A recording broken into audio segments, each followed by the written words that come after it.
Hello, my name is Bogdan. I am the owner of DNN Sharp.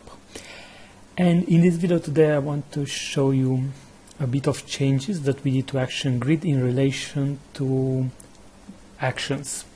And it's only about the grid buttons actually.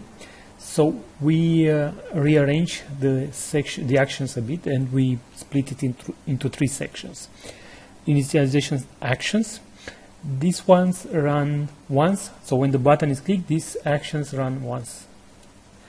After that, for each item that is selected, so the user has the ability to select a few items. And by selection, I mean like this. Yeah, so now 2 items are selected. So this set of actions will get executed for once for every item that was selected. And in this context, you have access to the field tokens. So you can reference, for example, the name, the email, so all the fields of the item that was clicked. And finally, the final section, it executed again only once. And you may wonder, why did we do it like this? Because previously we only used to have these 2 sections. The action and the for each selected item was called before. So let me give you a use case.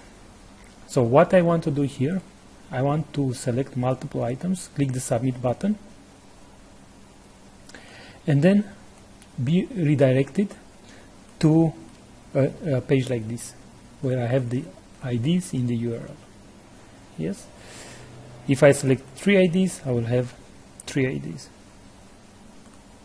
Yes? So let's see how we achieved this. So basically, in the initialization section, I've added an action called inject data that initializes a variable, my URL, and it initializes it with home. So this is executed once and it creates this variable for me.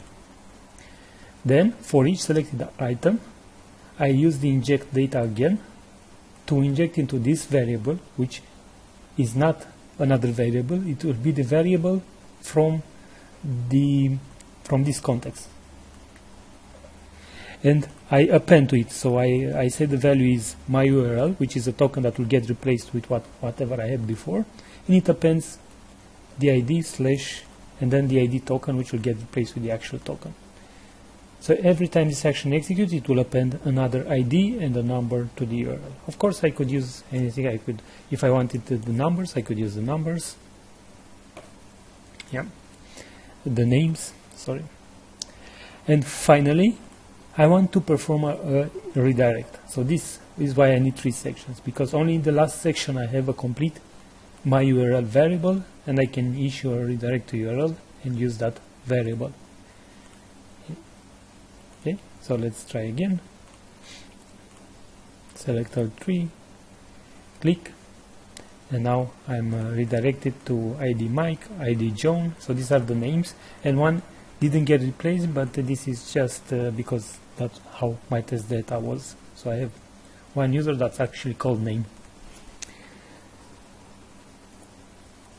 So this is it. You can see how in a button you would have a parent scope, so the scope of the button of the click event, so to speak, and then you have a child scope which is for each actions. And if you create variable in the parent scope, like I created this variable my URL here, then in the child scope you will be able to access that variable and operate with it.